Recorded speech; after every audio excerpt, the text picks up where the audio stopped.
I thought I was alone. The unit next door had been empty for months, but that night, someone started whistling. When I looked downstairs, there he was, sitting in my living room, staring into the dark, holding something in his hand. He never turned around, just kept whistling that same haunting tune. This was a little under 2 years ago.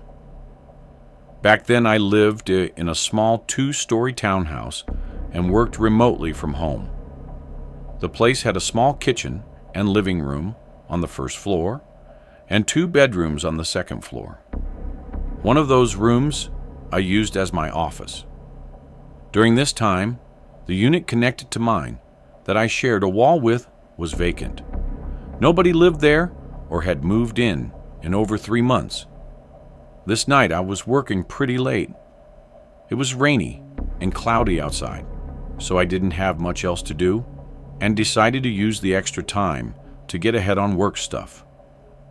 I sat in the office on my laptop for a good few hours. The house was quiet as usual, with the soft sounds of the rain outside ticking against the roof. I think it was just about 8 p.m. when, between the quiet clicking of my keyboard, I heard a thump on the wall next to me. I looked over, sort of confused, and heard it again. This was on the shared wall with the vacant unit, so naturally it was kind of odd.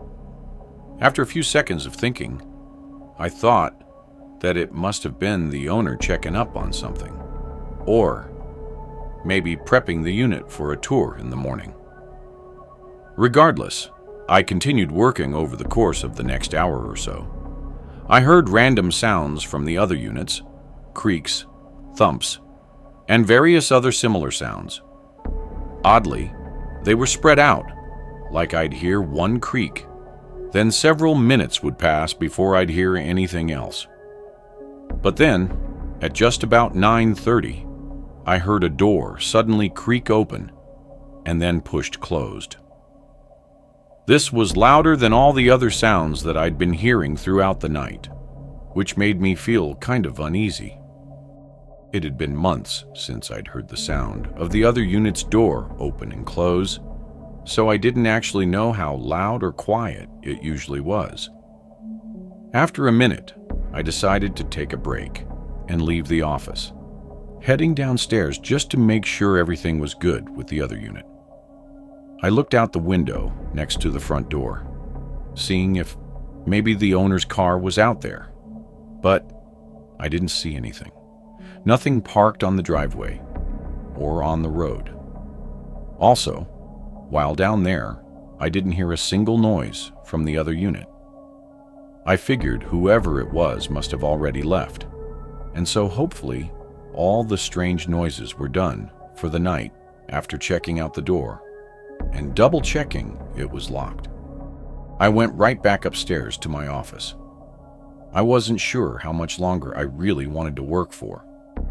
At this point, I was feeling pretty tired and kind of just wanted to chill in bed for the rest of the night, but I told myself I'd do 30 more minutes. I closed the door to my office, sat down at my desk, and got as much done as I could. During that half hour, I never noticed any more of those sounds coming from the vacant unit, just the calm rain still trickling down outside. Finally, feeling good about the work I'd gotten done and feeling my eyelids getting heavy, I shut off my laptop and headed out of the office, turning off the hallway lights and going into my bedroom. I started getting myself ready for bed when a sudden, eerie and ominous sound echoed through the walls of the house. Someone was whistling a slow, soft tune. I stood there, silently listening for a few moments, I guess in shock of what I was hearing and how out of nowhere it came from. I quietly walked up to my bedroom door and cracked it open. As soon as I did, I could hear it much more clearly. It felt like it was too loud to be from the other unit or even outside. Feeling really unsettled, I started walking down the hallway as the whistling persisted, filling the quiet halls of the house with the eerie tune. I made my way down the steps and moved toward the back of the house, where I could clearly hear the sound coming from. I peered around the corner into the living room. In the dark, unlit room, a man was sitting in the chair facing the other way, toward the black TV screen, continuing to whistle as he stared into the pitch-black room and barely moved. I could only see the general outline of him, but his hand that was on the armrest looked like it had something in it, like a small handgun. I knew he had to have known I was inside and probably heard me sneaking downstairs, yet he never looked back. He just stared forward, whistling. It was incredibly disturbing. I didn't know whether to say something or try to sneak away. Why was he even here? How did he even get in? What did he want? My heart was beating faster and faster before I made the sudden decision to run out of the house. I swung open the front door, still hearing the man continue whistling as I ran away. I only looked back once and didn't see him follow, but I did notice the door to the other unit was wide open. I got to the end of the road and called for help. When police got there, they could hear from outside that same eerie tune being whistled from inside. They approached carefully, going down to the living room and finding the man in the exact same position. They said he turned his head slightly to look at them, giving a short, crooked smile, then dropping his gun and letting them arrest him. He basically spoke nothing of what he was doing or had planned to do or why he was there. Some of the officers I talked to thought he might have been trying to get arrested for some reason. But strangely, there's no information on the guy. No matching fingerprints or identification of any kind. And without him being cooperative, they had no way to find out who he really was, or if he had any kind of mental illness that could be behind all of it. I don't know what other ways that night could have gone down, but even thinking about other possibilities makes me uneasy. Every once in a while, though, I still hear that same eerie tune being whistled in the middle of my dreams, making me wake up in a panic, thinking he could be back. But first, did you know that 98% of people who watch my videos aren't subscribed? That means you. And yes, I am speaking specifically to you. Probably aren't. So, now would be a great time to leave a like on the video and subscribe. Anyhow, I was 16. I lived in a small home with my parents. At the time, sort of on the outskirts of the city. It was in a smaller wooded neighborhood, about an hour outside of the main city area, where both of my parents worked. This was on a regular weekday. It was pretty cloudy and rainy all day, and everyone was talking about this big storm that was supposedly rolling in later tonight. I didn't care too much, so long as I didn't have to walk home in it. Thankfully, it waited until school was out, and for me to get home before the rain started picking up. Usually these storms are over-exaggerated, but as I watched TV in the living room with the windows open, the clouds got darker and darker, and then the rain got a lot worse. But honestly, the most unsettling thing was the wind. Our small, old, and basically wooden house was creaking and swaying as the wind slammed against it and rain crashed against the roof. Regardless, I was sure everything was good and kind of just listened to the storm as I watched TV and waited for my parents to get home. At about 5:30, though, my phone alarm suddenly screamed at me about a flash flood warning. Not too much later, my mom called. She said a bunch of the roads on the way home were apparently flooded over, that it was too dangerous for them to drive in, so they'd have to wait it out. I said I was good here, and the house seemed to be holding up, so it wasn't a big deal. Now knowing that my parents were stuck in the city, I got up and found something to eat in the kitchen. As I waited for my meal to heat up in the microwave, I thought I heard something that sounded like a knock, like something knocking on wood.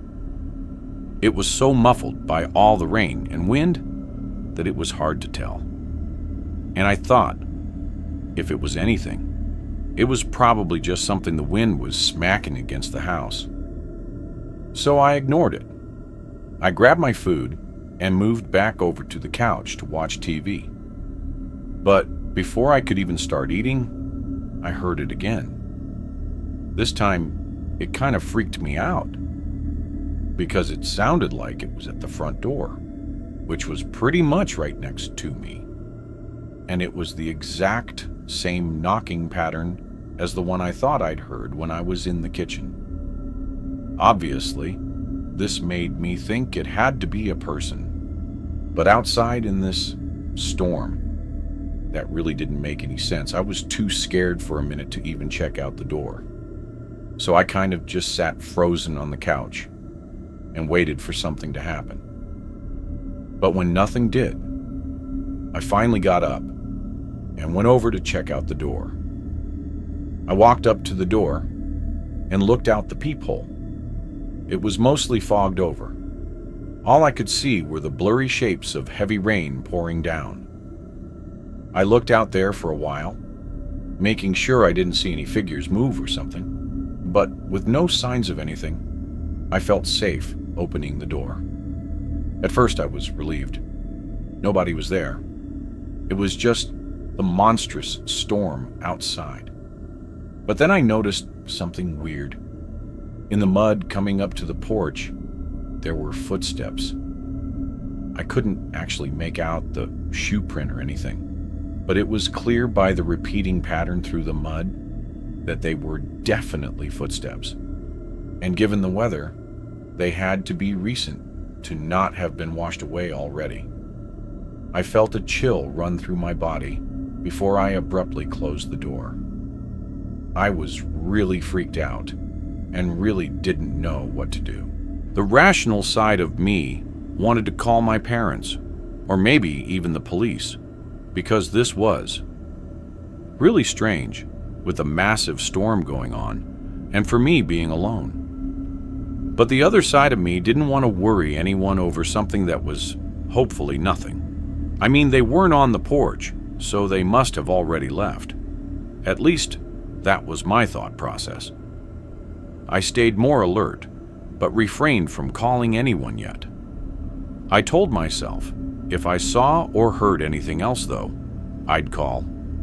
I went back to the couch and ate my dinner, keeping the TV volume a bit lower so I could listen to the storm. Honestly, I don't remember much else from that part of the night, because at some point, I just laid down and passed out, waiting for my parents to get home. When I opened my eyes, I wasn't sure why I'd woken up, but the whole house was dark, and the storm was just as loud as it was earlier. I knew a while had passed, though, and I was curious how I'd been able to sleep so long without my parents coming home and waking me up. I picked up my phone and checked the time, but immediately saw I had multiple missed calls and unopened texts from my parents. They were just asking if I was okay, and said the roads were still too bad to drive in, and they had to get a hotel in the city for the night. I rubbed my eyes and sat up, not really processing any of the texts I read, and just trying to wake up still. And then I heard probably the most terrifying sound I could have heard in that moment. It was a single footstep on the wooden floor right above me. Not something hitting the house or wind making the house creak. It was unmistakably a footstep inside the house, specifically in my bedroom, which was the room directly above me. My heart started racing as I listened for another few seconds. I followed the sound of the footsteps, staring at the ceiling as they slowly moved through my room. Then they started going toward the door into the upstairs hallway. I knew I had to act fast. I turned my phone on silent and quietly ran into the small downstairs bathroom in the main hallway, keeping the lights off and carefully closing the door behind me and locking it. I don't think they heard me. I opened my phone and turned the brightness on the lowest setting as I called 911. It was pitch black in there, aside from the dim phone screen. Once I saw that the call timer had started, meaning an operator answered, I whispered my name, my address, and what was happening, then went back to staying quiet while keeping the call going. I was afraid to even put my phone on the quietest volume to let me hear the operator, especially as I began hearing the footsteps making their way down the stairs. The low thumps slowly moved through the hallway, rain and wind filling the sound between each step. They walked right past the bathroom door. They kept on until they got to the kitchen, and then a few seconds passed as I waited for the next footstep. And then a few more seconds passed. Before I knew it, I was just waiting for any more sounds, or for them to move, but I didn't hear anything. Several long, agonizing minutes passed until a sudden bang at the front door sounded and police called out. I ran out of the bathroom and opened the door, but it was apparent by the lack of any other sounds inside the house that the intruder was gone. The sliding back door was cracked open, leaving the eerie evidence of their absence.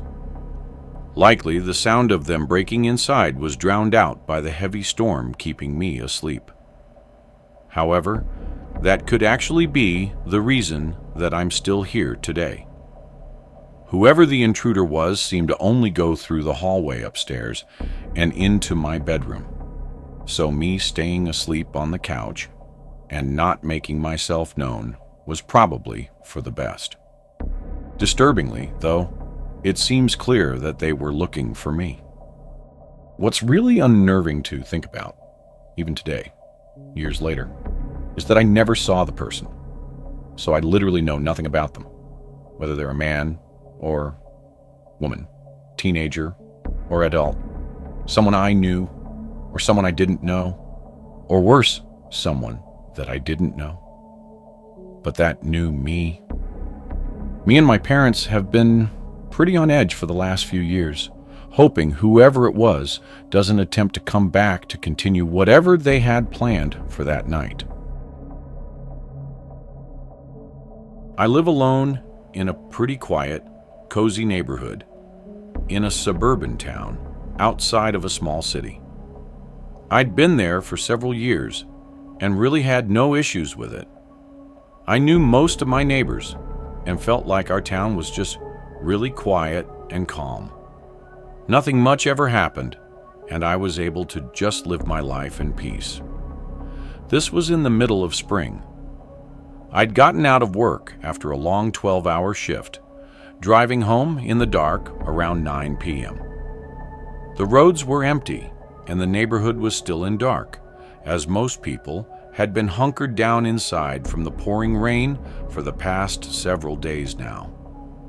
I pulled into my home and went inside, warming up some leftovers in the oven and resting on the couch as I settled in for the night. Only 10-ish minutes after I'd gotten home, though, there was a rather loud knock at the front door. I was really put off by it, unsure who it could be or what it could be for. But I got up and saw a man standing on my porch. He had a black rain jacket on and looked drenched. I opened the door. "Can I help you with something?" The man looked at me for a moment. His eyes were droopy, like he was very tired, and his face was stiff and motionless.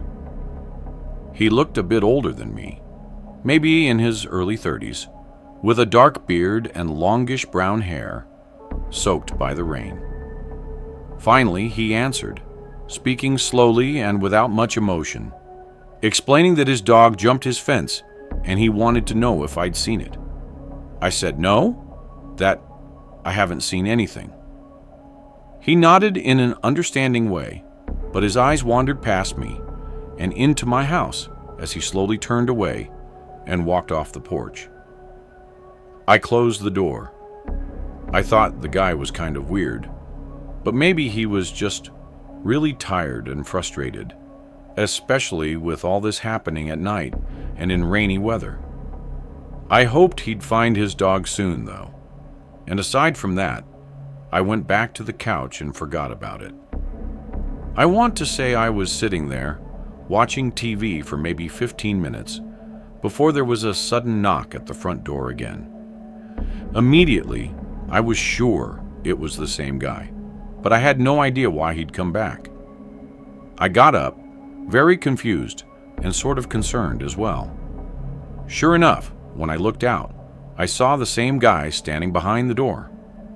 I opened it, and this time I wasn't quite as friendly, just straight up asking him what he wanted. He had that same cold look as before. The man pointed toward the side of my house and said he saw his dog run into my backyard and asked if he could go look around back there. The way he said it was kind of strange, though. I'm not sure how to explain it, but yeah, something was clearly not right to get him off my back. And in case he was telling the truth, I said sure. He could go back there and look around. He said thank you. But at the same time, as I was starting to close the door, he took a step forward, almost like he thought I was going to let him inside to lead him through the house to my back door. I just continued closing the door, though. I'm not sure why he would have thought that when he could easily just walk around the house and to my backyard. I looked out to make sure he left, and he did, going around to the side of my house. After all of that, though, I wasn't too comfortable with the guy just wandering around, so I went to the kitchen where I could watch out the back door. I didn't, stare at him through the door or anything, but I cleaned up some stuff on the counters while occasionally looking back at what he was up to. Every time I looked, it seemed like he was just walking around the perimeter of the yard. Until one time, I looked back and his face was right behind the glass, looking in at me. It literally made me jump. I yelled through the glass, asking what he wanted. He called out, asking if his dog was inside my house. What the hell was wrong with this guy? I sternly said no, clearly showing that I was getting impatient with him. But the man kept asking, wanting me to let him in the house to look around for his dog. He'd bang on the door every time I wouldn't answer. I could see it in his face that he was getting unnervingly angry at the fact that I wouldn't let him in. It was getting kind of horrifying. As he kept hitting the door and yelling at me, I called the police. Only then, once he saw me take my phone out, did he finally stop and leave. Which only made it more suspicious as to what he was truly up to. Police came and took a report from me of what happened and what he looked like and all that sort of stuff, but that's where it was left at. There wasn't much they could do right then and there. However, unfortunately, a week later, there was an incident really similar to mine. It's unclear if he forced his way in or was just allowed inside by the victims. But the story was almost exactly the same as what happened to me. A man came knocking on their door looking for his dog, only for it to take an awful turn. It makes me even more disturbed. By that night, the man came by my place doing the same thing. Had I listened to him or been any more willing to help, I could have suffered a similar fate to the others. If you enjoyed this video, don't forget to hit the like button and subscribe to the channel for more amazing video. Turn on the notification bell so you don't miss any updates. Alright, that's it for today. Take care, and I'll see you in the next one.